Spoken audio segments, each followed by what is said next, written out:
Mothers day సందర్భంగా అవిరా fertility హాస్పిటల్లో మే 12 నుండి 31 వరకు ఉచిత సంతాన శిబిరం. Welcome to Suman TV. నేను విజయ్. అల్లు అర్జున్ నంద్యాల పర్యటన తర్వాత వైసీపీ అభ్యర్థికి సపోర్ట్ చేస్తున్నానంటూ చేసిన కామెంట్స్ తర్వాత పరోక్షంగా నాగబాబు చేసినటువంటి ట్వీట్ ఇప్పుడు సంచలనంగా మారింది. అయితే ట్వీట్ చేసినటువంటి కొన్ని గంటల తర్వాత నాగబాబు తన ట్విట్టర్ అకౌంట్ను డిలీట్ చేశారు. దీనిపై విశ్లేషణ చేయడానికి మనతో పాటు Suman TV news chief editor Keshav గారు. కేశవ్ గారు నమస్తే. నమస్తే. పెద్ద సంచలనంగా మారింది. దీని మీద చర్చలు జరిగాయి. అభిమానులందరూ కూడా రకరకాలుగా అక్కడ కామెంట్స్ చేయడం, కొన్ని పోస్టులు పెట్టడం ఇలా నడిచింది. సో ఇప్పుడు సడన్గా ఒక్కసారిగా నాగబాబు తన అకౌంట్ని ఎందుకు డిలీట్ చేశారంటారు? ఎందుకు అనేదానికి రీజన్స్ ఎక్కడ దొరికే పరిస్థితి లేదు. ఎందుకంటే నాగబాబు గారు కూడా రియాక్ట్ అవ్వలేదు దాని మీద. బట్ ఏంటంటే ఇప్పుడు ఆయన పెట్టినటువంటి పోస్ట్కి కంటిన్యూటీ, ఆ ఇప్పుడు ఏవైతే ట్రోలింగ్ నడుస్తుందో దానికి ఒక ఫుల్ స్టాప్ పెట్టాలంటే ఫస్ట్ ఆ పోస్ట్ రిమూవ్ చేస్తే బెటర్ అనేటువంటి ఆలోచన చేశారు. ఆ పోస్ట్ రిమూవ్ చేస్తే మళ్ళీ అది ఒక చర్చ అవుతుంది. టోటల్గా అసలు అకౌంటే క్లోజ్ చేయాలని బహుశా ఆయన అలా భావించి ఉండొచ్చు అని అనిపిస్తుంది. ఎందుకంటే అల్లు అర్జున్ తీసుకున్నటువంటి నిర్ణయం తన సొంత నిర్ణయం అయినప్పటికీ కూడా అది ఒక రకంగా కుటుంబంలో ఇబ్బందులు సృష్టించేటువంటి సందర్భం కాబట్టి బహుశా కుటుంబ అంశాలు గతంలో కూడా ఇలాంటివి జరిగినాయి. కొన్నిసార్లు ట్వీట్ చేసి ఆయన రిమూవ్ చేసినటువంటి సందర్భాలు ఉన్నాయి. సో ఇవన్నీ మనం దృష్టిలో పెట్టుకొని చూస్తే బహుశా కుటుంబంలో ఇబ్బందులు రాకుండా ఉండేటువంటి ఉద్దేశంతో నాగబాబు గారు ఈ నిర్ణయం తీసుకొని ఉంటారు. అందుకనే నిన్న పవన్ కళ్యాణ్ గారు లేఖలు రాశారు పిఠాపురం ఓటర్లకి, రాష్ట్ర ఓటర్లకి. అదే తరహాలో పిఠాపురంలో పనిచేసినటువంటి నాయకులందరికీ కూడా నాగబాబు గారు కృతజ్ఞతలు. ఎందుకంటే అక్కడ టీం అంతా లీడ్ చేసింది. ఇన్ఛార్జీలు ఎవరికి వాళ్ళు ఉన్నప్పటికీ కూడా నాగబాబు గారు అక్కడే బస చేసి ప్రతినిత్యం అక్కడ ఏ ఇబ్బంది ఎదురైనా కానీ ఆయన వాళ్ళకి సాల్వ్ చేయడానికి, ఆ సమస్యలు పరిష్కరించడానికి అక్కడ ఉన్నారు. పవన్ కళ్యాణ్ గారి లేని లోటు కనబడకుండా ఆయన అక్కడ ప్రచార కార్యక్రమాల్లో కూడా పాల్గొన్నారు. కాబట్టి అక్కడ ఉండేటువంటి నాయకులతో ఆయనకు ఉండేటువంటి అసోసియేషన్ ఎక్కువ. ప్లస్ ఆయన ఫ్యామిలీ కూడా, నాగబాబు గారి వైఫ్ కానీ, తర్వాత వరుణ్ తేజ్ వెళ్ళి అక్కడ పర్యటన చేసి వచ్చినటువంటి పరిస్థితి కానీ, నాగబాబు గారు ఎలా అయినా గెలిపించి తీరాలి అనేటువంటి సంకల్పంతో ఆయన పనిచేశారు. కాబట్టి వాటన్నిటి ఒక ముగింపుగా ఆయన కృతజ్ఞతాపూర్వకమైనటువంటి లేఖ రిలీజ్ చేశారు. ఈ ట్విట్టర్కి సంబంధించి అంటే ఎక్స్కి సంబంధించి అందులో అకౌంట్ తొలగింపుకి సంబంధించి అఫీషియల్గా ఆయన ఏమైనా రియాక్ట్ అయితే కారణం ఏంటనేది తెలిసే అవకాశం ఉంటుంది. లేదంటే అన్ని ఊహాగానాలే అవుతాయి. కానీ ఒకటేంటంటే ఇది కుటుంబంలో పరిస్థితులు ఎలా ఉన్నా ఉద్దేశపూరితంగా ఆ ట్వీట్ని ఒక రీజన్గా చూపిస్తూ ట్రోల్ చేయడం అనేది ఆయనకు కూడా ఇబ్బందిగా మారేటువంటి అవకాశం ఉంటుంది. బహుశా అందుకనే ఆయన క్లోజ్ చేసి ఉంటారని అనిపిస్తుంది. అంటే ఆ ట్వీట్ ద్వారా ఆయన చెప్పాల్సినటువంటి విషయాన్ని అయితే మాత్రం చేరవేశారనుకోవచ్చా? ఖచ్చితంగా చేరవేసినట్టే కదా. ఇప్పుడు ఆయన మాతో రాని వాళ్ళు మా వాళ్ళైనా కానీ పరాయి వాళ్ళు అని చెప్పారంటే, ఇప్పుడు ఆయన పైగా పరాయి వాళ్ళైనా తమతో నిలబడితే వాళ్ళు మనవాళ్ళే అవుతారని ఒక విశ్లేషణ చేశారు. చాలామంది ఎలక్షన్ సమయంలో చాలామంది రాజకీయ నాయకులు వాళ్ళకి వచ్చేటువంటి అవకాశాలను దృష్టిలో పెట్టుకుని, పార్టీ వాళ్ళకి ఇచ్చేటువంటి పదవులను దృష్టిలో పెట్టుకుని పనిచేసేటువంటి పరిస్థితి ఉంటుంది. కానీ కొన్ని సందర్భాల్లో అన్నిటికీ అతీతంగా పార్టీ కోసం నిలబడాల్సినటువంటి పరిస్థితి, అది నిబద్ధత కలిగినటువంటి నాయకులు అనుసరించాల్సినటువంటి విధానం. ఆ విషయంలో పిఠాపురంలో ఉన్నటువంటి జనసేన నాయకుల్లో కొంతమంది జనసేన పార్టీనే ఇబ్బంది పెట్టారు. ఎందుకంటే గత ఎన్నికల్లో పోటీ చేసినటువంటి మాకినీటి శేష్ కుమార్ దగ్గర నుంచి చూస్తే కనుక కొంతమంది చోటమోటా లీడర్స్ అక్కడ స్థానికంగా కాస్త బలం ఉన్నటువంటి నాయకులు, అంటే ఒక 10 మందిని పోగేసేటువంటి తత్వం ఉన్నటువంటి నాయకులందరూ మాకు సముచిత గౌరవం దక్కలేదు, మమ్మల్ని పిలిచి మాట్లాడలేదు, మాకు చెప్పలేదు.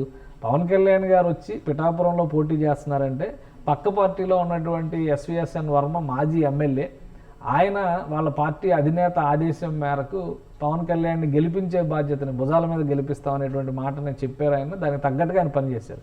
సొంత పార్టీ వాళ్ళు పక్కదారి పడితే అది మరి వాళ్ళని పరాయి వాళ్ళగానే చూడాలి కదా. సో ఆయన బహుశా ఆ ఉద్దేశంతో చేశాను నేను అనేటువంటి మాట పదే క్లారిటీ చాలా వరకు పార్టీలో చర్చ జరిగింది. చాలామంది కూడా నాయకులు చెప్పిన వర్షన్ ఏంటంటే, మమ్మల్ని మోసం చేసి మా దగ్గర ఉంటూ పక్క పార్టీలోకి వెళ్ళినటువంటి నాయకులను ఉద్దేశించి చేసింది తప్పితే అది అల్లు అర్జున్కి సంబంధం లేదు అన్నారు. బట్ ఆ క్లారిటీతో సరిపట్ల. ఎందుకంటే అల్లు అర్జున్ చేసింది కూడా ప్రాక్టికల్గా చూస్తే అది ఆయన వ్యక్తిగతమైన అయి ఉండొచ్చు, కానీ బట్ ఆయన ప్రజా జీవితంలోకి తీసుకొచ్చేటువంటి ప్రయత్నం ఏదైనా చేసినప్పుడు ఖచ్చితంగా దాన్ని విమర్శించేటువంటి హక్కు, దాన్ని ప్రశ్నించేటువంటి పరంగా చేసేది వేరు, రాజకీయ పరంగా చేసేటువంటి ఏ స్టెప్ అయినా కూడా కొంత అది వివాదాస్పదంగా మారే అవకాశం ఉందంటారు. ఇప్పుడు ఆయనకి ఈయనకి ఫ్రెండ్షిప్ ఉందన్న విషయం ఎవరికి సంబంధం లేదు. అది వాళ్ళిద్దరు వ్యక్తిగతమైన విషయం. మాకు ఫ్రెండ్షిప్ ఉందని మెడలో బోర్డులు వేసుకొని తిరగరు కదా. సో ఇది కూడా అంతే. ఎన్నికల సమయంలో ఇప్పుడు ఒక ఆయన ఒక వ్యాపారం చేస్తారు, ఇంకొక ఆయన ఇంకో తరహా వ్యాపారం చేస్తారు. ఎవరి ఫీల్డ్లో వాళ్ళు ఎక్సెల్ అవుతారు. ఎప్పుడైనా ఏదైనా ప్రాబ్లం వచ్చినప్పుడు ఆర్థికంగా సాయం చేయడం, మాట సాయం చేయడం చేస్తారు. ఇక్కడ అల్లు అర్జున్ చెప్పింది కూడా ఏంటి, నేను మాట సాయం చేస్తున్నాను అన్నాడు.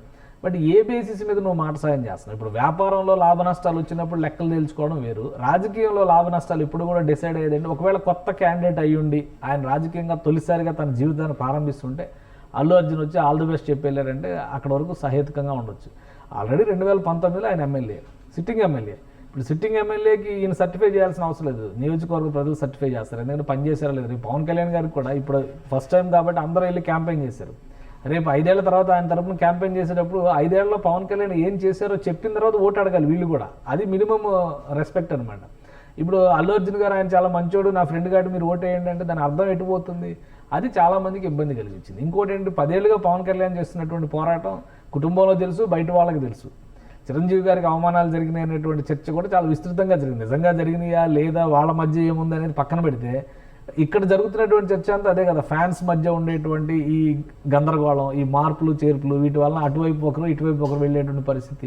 ఇప్పుడు ఫ్యామిలీ మొత్తం ఒక సైడ్ ఉన్నప్పుడు ఒకవేళ ఆయన మద్దతు ప్రకటించాలనుకుంటే అదే పవన్ కళ్యాణ్ గారు ఎట్లయితే ట్వీట్ చేశారో, శిల్పారావు గారికి కూడా నా ఫ్రెండు, నాకు ఇంతకాలం నుంచి మా ఇద్దరికి సన్నిహితం ఉంది, స్నేహితం ఉంది, కాబట్టి ఇతను ఒక నిజాయితీ పరుడని నేను నమ్ముతున్నాను, మీరు కూడా నమ్మితే ఓటేయండి అని చెప్తే ఓకే. ఎందుకంటే పవన్ కళ్యాణ్ గారికి కూడా ఓటేయాలని చెప్పలేదు ఆయన. నాకు ఆయన అంటే అభిమానం ఉంది, మా కుటుంబంలో ఉన్న వాళ్ళందరితో కలిసి, మా కుటుంబంలో ఉన్న వాళ్ళందరూ ఎప్పుడూ సపోర్ట్ చేస్తూనే ఉంటాము, కాబట్టి ఆయన అనుకున్న లక్ష్యం నెరవేరాలనేటువంటి మాట చెప్పారు. మీరు ఓటు వేయండి, గెలిపించండి, ఆయన గొప్ప వ్యక్తి ఏం చెప్పలా. ఈ పదాలు వాడినటువంటి విధానం ఉంది కదా, అది నాగబాబు గారు చెప్పవలసినా, చిరంజీవి గారు చెప్పవలసినా, లేదా ఎవరైనా తెలుగు మాస్టర్ని తీసుకొచ్చి వర్ణన పద విశ్లేషణ చేయాల్సిన అవసరం లేదు, కామన్ మ్యాన్ కూడా అర్థమవుతుంది. కాబట్టి ఇక్కడ ఏదో ఉంది అనేటువంటి ఒక చర్చ నడుస్తూ ఉంది. దానికి అన్నిటికీ ప్రారంభం ఎక్కడికి వస్తుంది? మళ్ళీ ఆ ట్వీట్ దగ్గరికి వస్తుంది. సో నాగబాబు గారు బహుశా తనకున్నటువంటి ఆవేదనని ఏదో ఒక రూపంలో ఆయన ఎక్స్ప్రెస్ చేయాలనుకున్నారు, అది ఎక్స్ప్రెస్ చేశారు. అది అల్టిమేట్గా రీచ్ అవ్వాల్సినటువంటి వ్యక్తులకి రీచ్ అయింది. ఎవరైతే తప్పు చేసి పార్టీకి దూరంగా ఉన్నారో వాళ్ళని ఉద్దేశించే మేము చెప్పామని వాళ్ళు అంటున్నారు. బట్ కిందిలో ఉన్నటువంటి అభిమానులు కానీ కార్యకర్తలు కానీ దాన్ని ఆ విధంగా చూస్తాం లేదు. రేపు రిజల్ట్ వచ్చినాక మళ్ళీ మాట్లాడేటువంటి అవకాశం వస్తుంది. ఎవరు గెలుస్తున్నారు, ఎవరు ఓడిపోతున్నారు, ఒకవేళ గెలిస్తే ఎవరు వాళ్ళని గెలిచారు అనేటువంటి చర్చ వచ్చినప్పుడు అప్పుడు మళ్ళీ ఇంకోసారి చర్చకి ఆస్కారం ఉంటుంది. కానీ నాగబాబు గారు ఏంటంటే బహుశా ఇంట్లో ఉన్నటువంటి సిచ్యువేషన్స్ని దృష్టిలో పెట్టుకొని, ముఖ్యంగా అల్లు అరవింద్ గారు మొహం చూసి ఏవైనా కానీ, ఎందుకంటే వాళ్ళ జనరేషన్ ఎలా కనెక్ట్ అయ్యారనేది తెలుసు. ఒకప్పుడు రోల్ మోడల్, ఫిల్మ్ ఇండస్ట్రీలో ఉన్నటువంటి ఫ్యామిలీస్కి మెగాస్టార్ ఫ్యామిలీ అనేది రోల్ మోడల్. అటు అల్లు రామలింగయ్య గారి కెరియర్ కావచ్చు, చిరంజీవి గారు స్వయం కృషితో వచ్చినటువంటి విధానం. అల్లు రామలింగయ్య గారు బతుకున్నప్పుడు కూడా చిరంజీవి గారు కష్టపడి వచ్చారన్నారు కానీ నా వలన వచ్చారని ఎప్పుడు చెప్పలా, ఏ రోజు చెప్పలా. కాబట్టి ఆ స్వయం కృషి అంటే దానికి ప్రత్యేక చిరంజీవి అనేటువంటి మాట చెప్తారు. సో చిరంజీవి బ్రాండ్ పెట్టుకుని తర్వాత వచ్చిన ఇంక్లూడింగ్ పవన్ కళ్యాణ్ గారు కూడా ఒప్పుకున్నారు కదా, ఆయన లేకపోతే మేము లేవు అనేటువంటిది.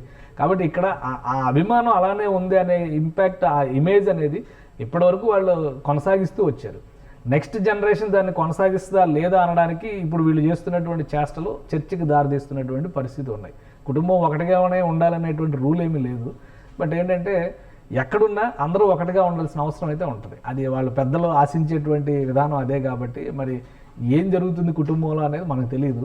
ఎవరిని అడిగినా కానీ అలాంటి భేదాభిప్రాయాలు ఏవీ లేవు అని చెప్పని అంటారు. కాకపోతే ఒక ఫ్రెండ్గా ఆయనకు మద్దతుగా చెప్పారు అంతవరకే, అది దాంతో అక్కడితో అయిపోయింది ఆ మ్యాటర్ అనేటువంటి మాట వీళ్ళు చెప్తున్నారు. రేపు ఒకవేళ శిల్పారావు ఓడిపోయారు అనుకోండి, మళ్ళీ చర్చ మొదలైంది. ఆయన ఒకవేళ గెలిచారనుకోండి, అది కూడా ఒక చర్చకి దారితీస్తుంది. సో ఏది జరిగినా కానీ ఒక చర్చకి దారితీసేటువంటి చర్యకి అల్లు అర్జున్ పాల్పడ్డారు. కానీ దాని పర్యవసానాలు లేదా దాని కొనసాగింపును కూడా ఆయన ఫేస్ చేస్తూనే ఉండాల్సి ఉంటుంది. ఇప్పుడు ఇండస్ట్రీలో సినిమా ఫ్లాప్ అయిపోయింది అనుకోండి, ఆ సినిమా అక్కడితో ఆగిపోద్ది, మళ్ళీ నెక్స్ట్ ప్రాజెక్ట్ ఎట్లా ఉంటుంది అనే దాని మీద వెళ్తారు. కానీ రాజకీయాలు అలా ఉండదు, దానికి కొనసాగింపు ఉంటుంది. 40 ఏళ్ళు అవుతున్నా కానీ చంద్రబాబు నాయుడు గారిని ఎప్పుడో ఎన్టీ రామారావు గారిని పదవిలోకి తీసేశారనే దాని మీదే పెట్టి ఇప్పటికీ ర్యాగింగ్ చేస్తున్నారు కదా, ఇప్పటికీ అదే మాట మాట్లాడుతున్నారు కదా. ఒకవేళ ఆ రోజు కనుక ఆయన ఒక్కరే వెన్నుపోటు పొడిచుంటే కానీ కుటుంబం అంతా ఆయనకు దూరంగా ఉండాలి.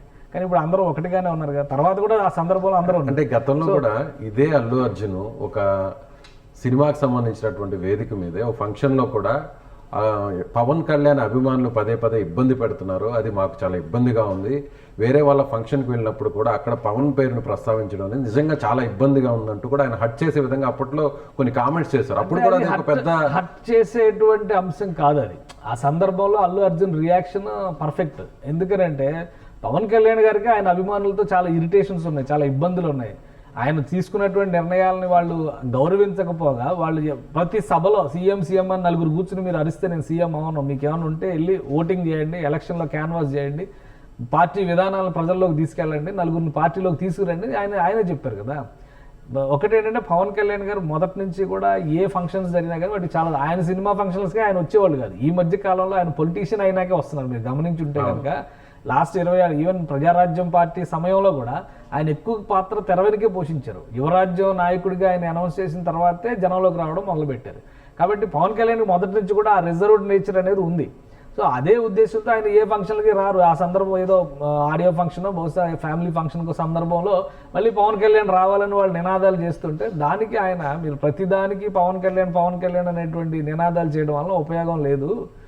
మిగతా వాళ్ళందరూ కూడా ఉన్నప్పుడు మిగతా ఫంక్షన్లకు వచ్చినప్పుడు అందరినీ గౌరవించడం నేర్చుకోండి అని మంచి చెప్పే ప్రయత్నం చేయాలి. కానీ పవన్ కళ్యాణ్ అంటే ఈయనకు పడదు, అందుకనే ఈయన పెద్ద చర్చ అభిమానులు సెపరేట్ గా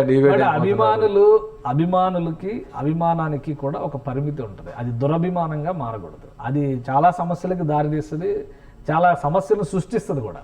కాబట్టి పవన్ కళ్యాణ్ గారు కూడా పదే చెప్పారు. ఇప్పుడు పవన్ కళ్యాణ్ గారు కొన్ని నిర్ణయాలు తీసుకోగానే ఇదే అభిమానులు రివోల్ట్ అయ్యారు కదా. నిన్నటి వరకు పవన్ కళ్యాణ్ గారి పక్కనే ఉంటాం అనుకునే వాళ్ళు ఆయన పొత్తు అనేటువంటి నిర్ణయం తీసుకోగానే ఒక పెద్ద చర్చకు దారితీశారు. నంబర్ డిసైడ్ చేయగానే మళ్ళీ ఒక చర్చకు దారితీశారు. పవన్ కళ్యాణ్ గారు ఓడిపోయినప్పుడు ఎంతమంది అభిమానులు ఆయన పక్కన కూర్చున్నారు వెళ్ళి? ఆయన అదే ప్రశ్నించారు కదా, మీరు చెప్పిన దాని ప్రకారం నేను 2019లో ఒంటరిగా పోటీ చేశాను, ఏం జరిగింది? కనీసం పరిమిత స్థానాల్లో చేద్దామన్న నా సూచనను కూడా ఎవరు పట్టించుకోవాలి. అందరూ ఖచ్చితంగా మనం గెలుస్తామని ఒకే వైపు తీసుకొచ్చారు. మీకోసం నేను కూటమి గట్టి చేశాను, ఏమైంది? ఇప్పుడు నా వ్యూహం ప్రకారం నేను వెళ్తున్నానని పవన్ కళ్యాణ్ క్లియర్గా చెప్పారు. కాబట్టి ఇక్కడ కూడా ఏంటంటే వ్యక్తిగతమైనటువంటి పొరపాట్లు కానీ వ్యక్తిగతమైనటువంటి అంశాలు కానీ ఉండొచ్చు. అలానే వ్యక్తిగతంగా విభేదాలు ఉండేంత ఘర్షణపూరితమైన వాతావరణం కుటుంబంలో లేదు అనేటువంటి మాట పదే చిరంజీవి గారి దగ్గర నుంచి అందరూ చెప్పారు. ఇది అభిమానులు తీసుకునేటువంటి ఇంటర్ప్రిటేషన్ మాత్రమే. పవన్ కళ్యాణ్ గారికి ఎలా ట్వీట్ చేశారో అదే తరహాలో శిల్పాలు ఇప్పుడు పవన్ కళ్యాణ్ గారికి ఎలా అయితే చిరంజీవి గారు మద్దతు ప్రకటించారో అలానే అభిమానంతో వచ్చినటువంటి పంచకర్ల రమేష్ని కానీ సీఎం రమేష్ని కానీ ఆయన బీజేపీలో ఉన్నారు. చిరంజీవి గారు కాంగ్రెస్లో రాజ్యసభ సభ్యుడిగా ఉన్నప్పుడు ఆయన తెలుగుదేశం పార్టీలో రాజ్యసభ సభ్యుడిగా ఉన్నారు సీఎం రమేష్. సో అంటే ప్రత్యర్థి శిబిరాల్లోనే ఇద్దరు ఉన్నారు. అయినా కానీ ఫ్రెండ్షిప్కి ఆయన రెస్పెక్ట్ ఇచ్చారు.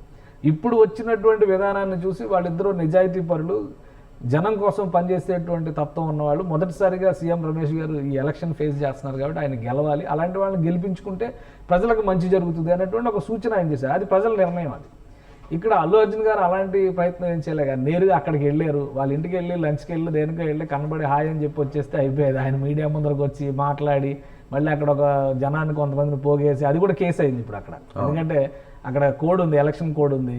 ఎన్నికల ప్రచారం ముగిసేటువంటి సందర్భంలో మళ్ళీ ఈ మీటింగ్ పెట్టడం, అక్కడ డీజే స్పీకర్లు ఏవో ఉపయోగించారంట, వాటి మీద ఇవన్నీ కలిపి కేసాను. కాబట్టి ముందు చూపు లేకపోతే ఇలాంటి చిక్కులన్నీ వస్తాయి అనమాట. ఒకవేళ ఆయన చెప్పాలనుకుంటే అది కూడా ట్వీట్ ద్వారా చెప్పుంటే ఈ సమస్య వచ్చేది కాదు.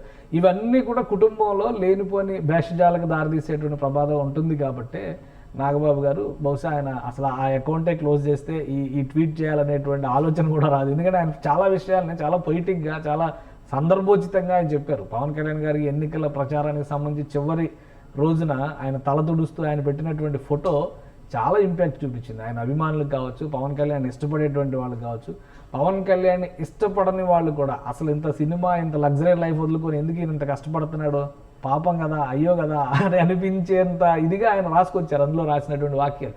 సో ఆయన ఎమోషన్స్కి అదొక విండోగా ఉండేది ఇప్పటివరకు.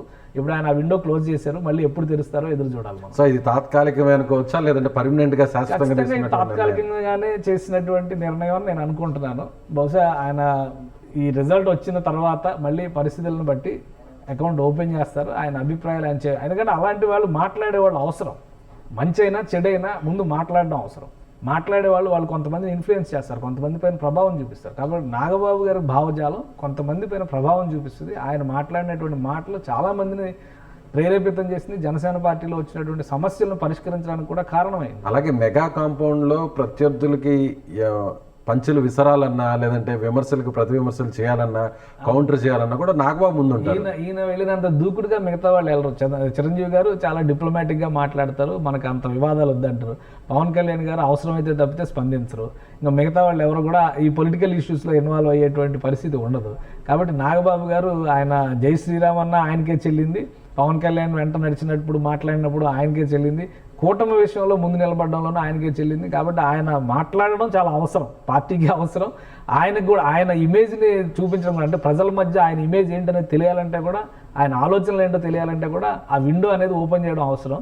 ఎప్పుడు ఓపెన్ చేస్తారో చూద్దాం. ఇంకా thank you sir, thank you so much. So ప్రస్తుతానికైతే మాత్రం ఈ వివాదానికి తెరదించుతూ నాగబాబు తీసుకున్నటువంటి నిర్ణయమే అయితే శాశ్వతమైనటువంటి నిర్ణయం కాదు. వెంటనే తిరిగి మళ్ళీ తన ట్విట్టర్ అకౌంట్ని అయితే మాత్రం ఎన్నికల ఫలితాల తర్వాత ఓపెన్ చేసే అవకాశం ఉన్నట్టుగా మనం చెప్పవచ్చు. Thank you so much. Suman టీవీలో మీ పర్సనల్ అండ్ బిజినెస్ ప్రమోషన్స్ కోసం కింది నెంబర్కి కాంటాక్ట్ చేయండి.